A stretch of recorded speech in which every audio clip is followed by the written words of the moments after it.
asrama sekarang.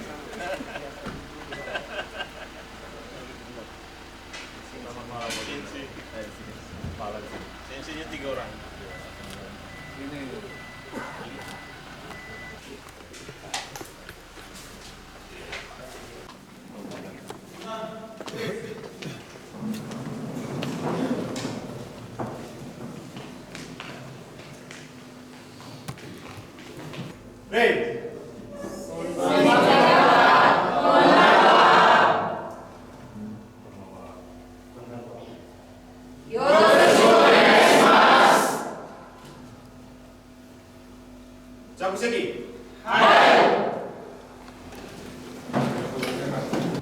Peserta pelatihan untuk pendidikan pendapat tenaga kerja ke Jepang dari Kabupaten BU yang hadir pada kesempatan berjumlah 60 orang. Berjumlah 60 orang dan mereka dibagi dalam batch 3. Pada hari ini batch 3 ini sudah masuk 20 orang, jadi sudah 60 orang. Mereka akan dilatih untuk mempersiapkan diri ke Jepang, dilatih oleh ada sesinya 3 orang, dibimbing di EMOS dari sisi kerohanian maupun dari sisi bahasa, budaya dan keterampilan diri, sehingga mereka pada saatnya nanti dapat diseleksi untuk dinilai layak untuk berangkat ke Jepang menjalankan kegiatan pekerjaan di sana. Mudah-mudahan pada saatnya nanti mereka semua sudah siap ya. Oleh karena itu selanjutnya kami beri kesempatan kepada Pak Bupati untuk menyampaikan. Malam semua. Yang saya hormati Pak Gubernur Nusa Tenggara Timur, yang saya hormati Romo bersama staf pengajar, ini semua siswa yang akan ditempatkan di Jepang. Apa kabar?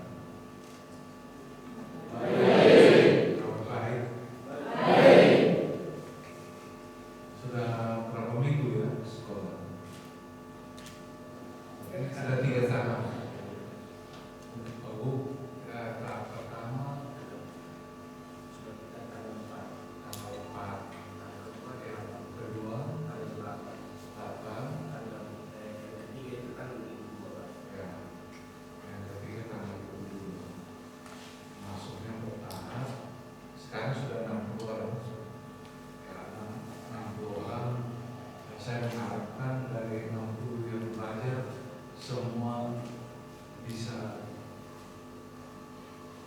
lolos ke Jepang semuanya.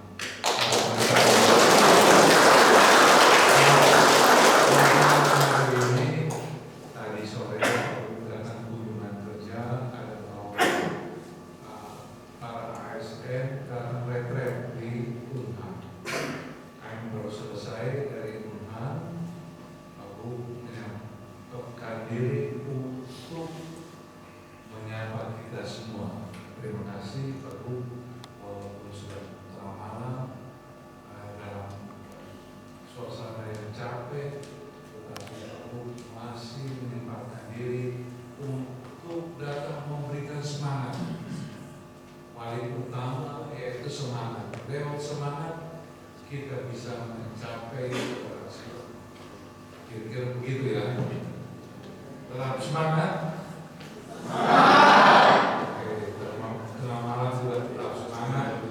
Dan ini dari saya kembalikan dan mohon arahan dari Pak Gubernur. Terima kasih.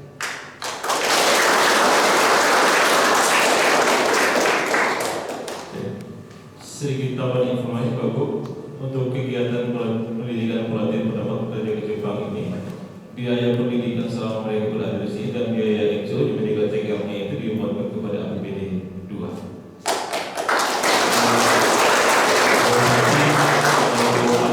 Bupati dan Kabupaten BU telah menganggarkan itu, dan biaya pendidikan sebesar 7.850 per orang diuangkan ke APBD 2, bintang APBD 2.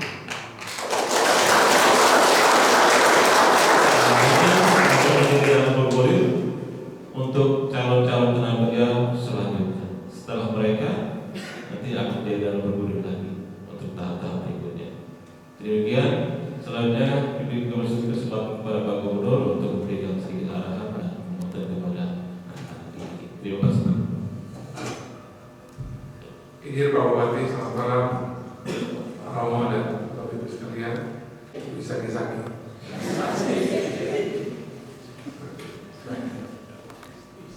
Selamat malam semuanya. Posisi begini saya duduk tidak apa-apa ya. Baik. Yang pertama, saya waktu dari Pak Bupati tentang program. Ada buat diskusi, bicara. Dan setelah diskusi ada langkah dan mulai APBD. Saya lihat ini kalian bersyukur punya bupati yang berani ambil suatu terobosan yang bagus bagi kita di Biru, terutama Pak Bupati.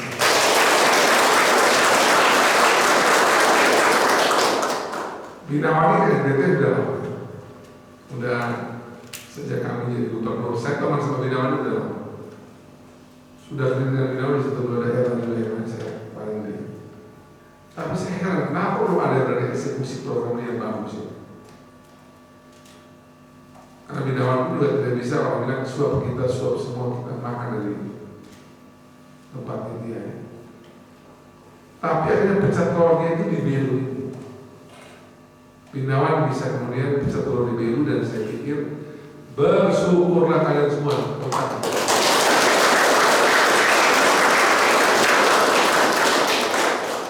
Binawani Group adalah kelompok pertama di tanah air Indonesia yang pertama kali bicara soal pekerja migran TKI, TKW ini yang menurutkan Binawani.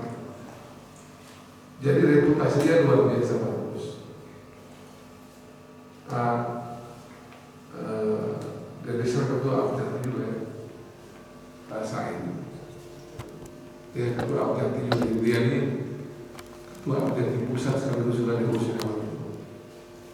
Di antara yang hadir ini yang terbaik perhotelan, WMPres untuk jadi pelayan di restoran ada yang jadi nurse, perawat. Ini SMA apa? SMA semua. Ya masih umum semua ya. Jadi siap dibentuk semua ya. Semua siap dibentuk? Siap. Sudah nonton Doraemon? Harus. Doraemon itu kalau Jepang andalan. Nah jadi gini, kalau Jepang itu suka animasi. Pokoknya biar punya bahan omongan. Nah, jadi semua apa saja tantangan yang mereka alami selama yang dapat pelatihan? Apa yang tantangan? Coba. Jadi omongin bapak semua ada susu. Coba ada mana? Baik, terima kasih atas kesempatan yang diberikan. Izin, saya mewakili teman-teman menyampaikan tantangan yang kami hadapi di sini. Yang pertama dari teman-teman, dari yang sebelumnya belum bisa disiplin, belum bisa contohnya bangun pagi, terus yang cowok di sini dituntut untuk bisa kerja piket, bisa masak. Mungkin tantangan terbesar kami seperti itu, dan juga di sini kita mengenal budaya Jepang yang mana harus selalu bersih, rapi, dan disiplin. Ya, disiplin yang paling ditekankan di sini. Jadi di sini kami kalau misal melanggar aturan ataupun tidak mengikuti tata aturan yang ada di sini, pasti ada konsekuensi dari pelanggaran. Konsekuensinya apa? Konsekuensinya contohnya jadi misal ada yang sudah membersihkan kamar mandi piketnya, terus ada yang membuang sampah, mungkin tidak dengan sengaja, tapi itu pasti masuk dalam kategori melanggar dan menjadi kesalahan. Ada nama siapa? Melania Mauli. Melania. Mauli. di mana? Mau bekerja di Jepang. Ya nanti di bagian apa itu sudah atau belum? Gimana? Lagi deh.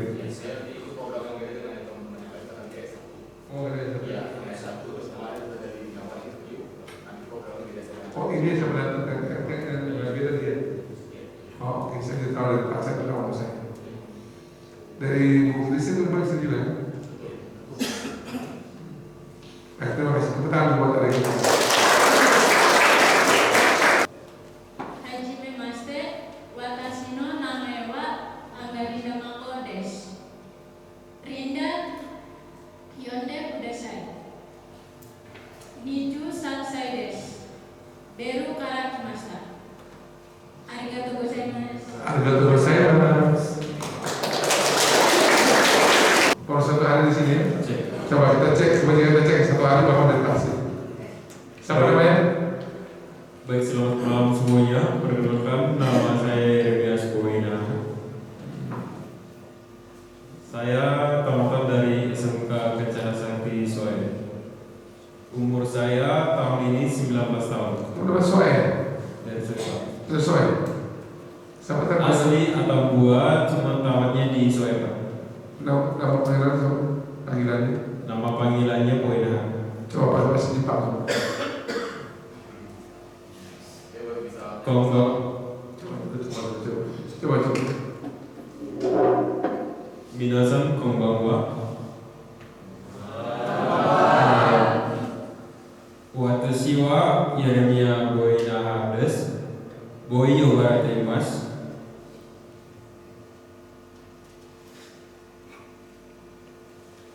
Ini satu hari ya. Somos bisa begini bagus banget. Kalau kita berapa hari? Ya kan seberapa? Berapa? Coba, satu hari itu sudah bisa bagian pengantar terus bisa tahu. Mana berapa? Sebisa bahasa Jepang belum? Coba.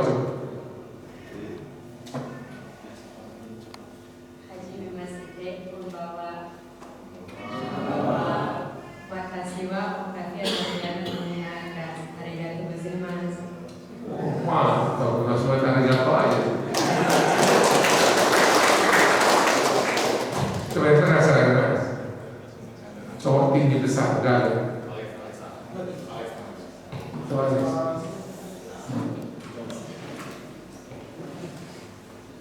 Ada terus mas.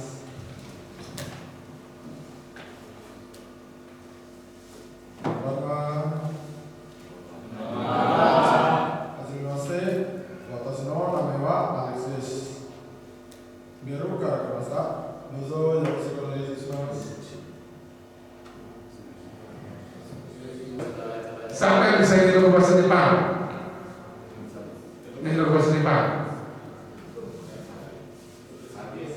Lagu yang terkenal banget di Indonesia. Ada tahu nggak?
Ini lagu ini kita tidak tahu bahasa Jepang pun tahu lagu.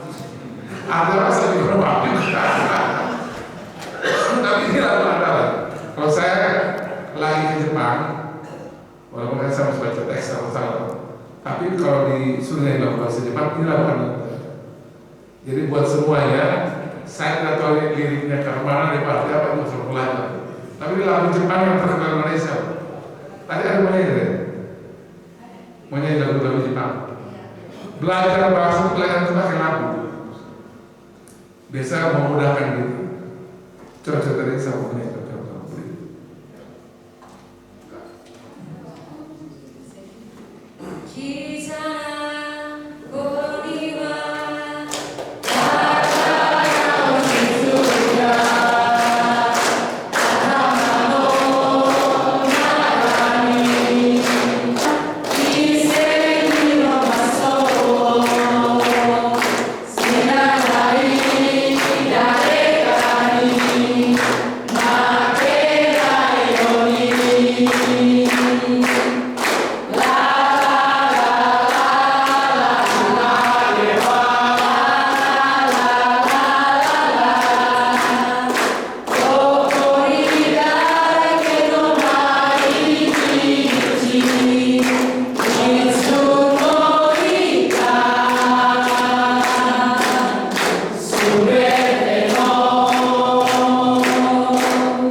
Itu pasti beda dengan yang pergi ke negara-negara yang mohon maaf ya, kelas dan kualitas kerja itu tidak seperti Jepang. Kalian ikut dengan standar Jepang ini, dipastikan masuk Hong Kong pasti bisa, masuk Taiwan pasti bisa, masuk negara-negara Asia atau Eropa yang standarnya di bawah Jepang pasti bisa, masuk Timur Tengah pasti bisa. Jadi ketika kalian bisa lolos standar Jepang, ada semua ini, masuk di negara yang standar rendah itu udah pasti lolos. Tepuk tangan dong.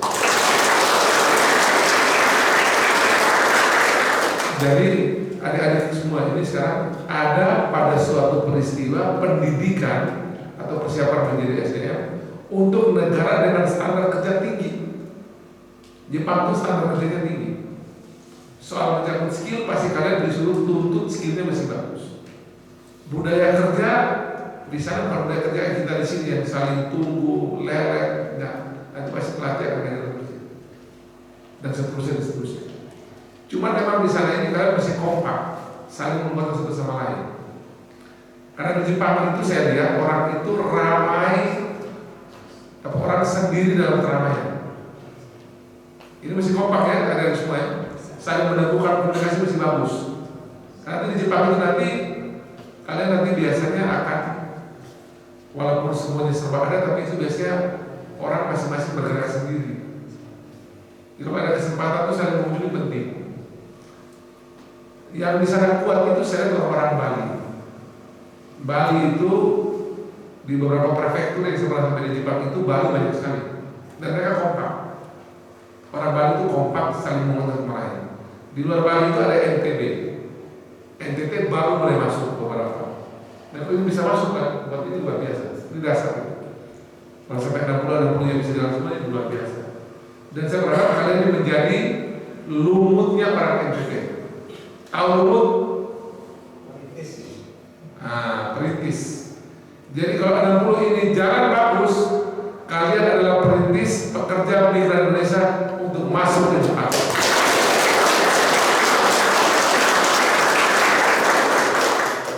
Dan kalau saya lihat model-model begini ini, wajah-wajah kalian, semangat-semangat kalian, adik-adik semua yang sudah bertempat di sini, melihat juga para pelatih, ada Romo, ada Bupati, rasanya kalian di sini akan pertama yang istimewa. Memang Dubes kali ini bukan orang yang saya kenal sangat baik. Orang yang Dubes itu Orias muda itu orang NTT, tapi dia tidak jadi. Dulu Dubesnya RI itu harusnya Orias muda, anak Oepa, anak Kupang. Tapi karena situasi tertentu kemudian tidak jadi, sekarang Ibu Kartini Sahrir. Tapi saya punya jalur juga untuk tembus ke beliau. Pokoknya kalau kalian sampai ke sana, nanti Pak Bupati antar boleh. Kalau bisa Pak Bupati saya usul antar, kali ini angkatan istimewa. Pak Bupati saya waktu antar mereka. Nanti juga ya kami dari provinsi juga berkepentingan untuk juga nanti untuk pengantaran dari Jepang kalau kalian berangkat.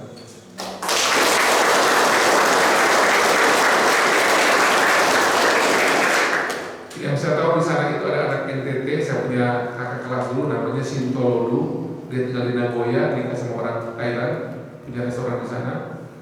Saya belum cek lagi yang lain, tapi yang saya tahu dia aja, karena saya pernah ke kedutaan besar ada dia di situ. Tapi dengan dia sendiri sukses, dia kerja di galangan kapal di daerah Nagoya sana. Saya lihat yang penting kalau kalian bersiap seperti ini rasanya bisa tembus juga di situ. Jadi soalnya kita tembus negara orang itu, cuma tinggal kita tahu standarnya, kita tahu apa yang dia butuhkan, apa yang harus kita siapkan, dan kalian mengejar standar itu dan ikuti dengan baik semua pelajaran ini. Rasanya saya lihat kalian bisa menjadi seperti saya punya teman Shinto Lodu yang bisa tembus Jepang lama dan bertahun-tahun. Sudah cuma dulu kita berteman-teman yang lulus dari Jepang. Ada anggota DPRD Kabupaten Kota Kupang, Kabupaten, namanya Ape Alvin Saper, Ape Jalubila, rambutnya botak. Ada tahu? Siapa tahu? Tahu Ape Jalubila? Tahu dari mana? Berdiri dulu. Ya.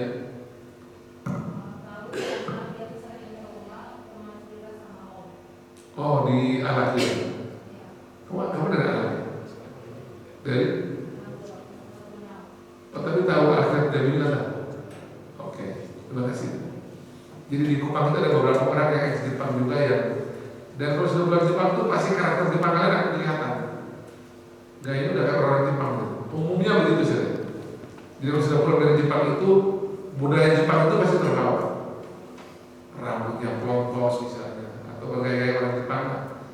Badannya sedikit, orang Jepang itu kurus-kurus. Jangan ketemu orang Jepang yang gemuk-gemuk gendut-gendut. Siapa namanya kamu? Alex. Kamu pasti kurus sama.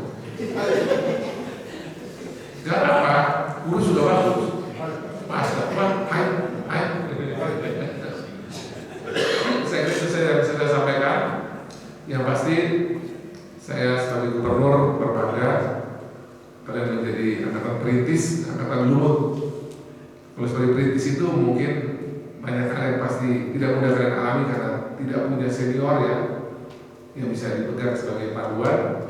Tapi sudah dari sama namanya Pak? Lihat wajahnya kan Jepang kan? Benar nggak Jepang? Badannya, bodinya, kayak orang Jepang ini. Iya, tapi kayak orang Jepang.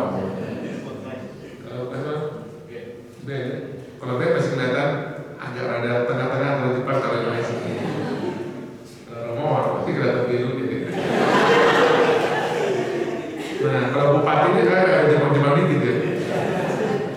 Nah, jadi saudara adik semua bisa melewati itu semua dengan baik. Ada pun kesulitan-kesulitan yang pasti dialami itu biasa ya. Apalagi sekelas Jepang ini tantangan lebih besar pada yang lain. Tapi yang pertama kalian bisa mau belajar, mau jatuh bangun, mau tuh di tempat, siap untuk lebih sakit, lebih sulit, menderita, tapi untuk kebaikan ke depan, saya pikir itu bisa menjadi batu pegangan untuk ke depan bisa sukses. Dan umumnya yang orang-orang dari Jepang itu, umumnya itu rata-rata pulang akan menjadi orang-orang yang sukses di bidang usaha. Ya, jadi kalian pergi sebagai tanda kutip karyawan atau kerja di perusahaan orang. Tapi umumnya kalau pulang itu dia belajar dengan bagus, tekun, menempa diri dan nanti bisa ya belajar berbagai hal di Jepang. Nah baik, pulang kemudian jadi pengusaha-pengusaha yang baik. Umumnya ya. Beda sama yang kita dulu yang pergi Malaysia itu rata-rata pulang sulit jadi pengusaha. Ada satu dua tapi itu tidak merata. Kalau urusan Jepang itu saya lihat umumnya pulang bisa jadi pengusaha. Jadi nikmati dengan baik, hemat-hemat di sana, biaya hidup di sana, opsi di sana terbuka ya. Ada yang makanan murah meriah tapi sehat, ada yang agak setengah mahal, ada yang mahal sekali. Upayakan pilih yang murah meriah tapi sehat. Masih baru kok, jangan sok-sok dulu. Di sana dari Jepang itu pilihannya banyak. Makanan murah meriah sehat itu juga ada sih, tapi kalau mahal banyak pertanyaan di sana sini dia bisa dapatkan biaya hidup yang baik, murah dan tetap sehat. Kemudian juga nanti di sana stresnya tinggi ya. Ya perusahaan stresnya tinggi, banyak berdoa. Makanya saya bilang tadi banyak komunikasi satu sama lain, sama saling menguatkan. Karena di Jepang itu kadang-kadang orang yang saking sibuknya itu sudah saling bertegur sapa itu sulit. Saling menguatkan, yang mau bertukar kabar dengan teman-teman sesama sahabat angkatan pertama ini. Karena sekali lagi di Jepang itu tekanan kerjanya tidak mudah ya, orang stresnya banyak. Jadi kita harus saling menyapa satu sama lain. Yang lain-lain saya nggak mau sebutkan juga dalam hal sendiri, saya mau belajar. Itu negara-negara yang sangat maju di dunia ini. Jadi kalian tidak berada di satu negara yang bisa menimba banyak hal di sini. Terima kasih semua teman-teman kalian semua. Selamat malam. Shalom. Shalom. Salve. Wassalamualaikum warahmatullahi wabarakatuh. Om Swastiastu. Namo Buddhaya. Salam sejahtera kita semua. Ini hari ini saya dan Pak Bupati Belu dan jajaran kami boleh ada di Wisma Emmaus ini bersama dengan kepala sekolah, Romo Sony dan teman-teman pengasuh dan 60 anak-anak kita yang mempersiapkan diri untuk kerja di Jepang bersama dengan Binawan Group yang sudah membantu. Kami bersyukur sekali karena ini adalah angkatan pertama yang luar biasa, jumlahnya banyak untuk kerja di berbagai sektor di Jepang dari berbagai latar belakang anak-anak kita ini yang semua tadi saya cek sudah sangat siap lahir batin, belajar bahasa, belajar budaya dan berhak untuk mempersiapkan diri untuk sebuah tujuan yang mulia ini. Mereka ini angkatan perintis, angkatan pertama, yang mudah-mudahan mereka dengan semua persiapan ini bisa menjadi pembuka jalan bagi anak-anak yang ada di Belu atau di seluruh NTT yang lain untuk bisa bekerja di berbagai sektor di Jepang. Kita akan bersama-sama mengerjakan kita punya slogan. Hai minasan, Betsa to Belu. Ya.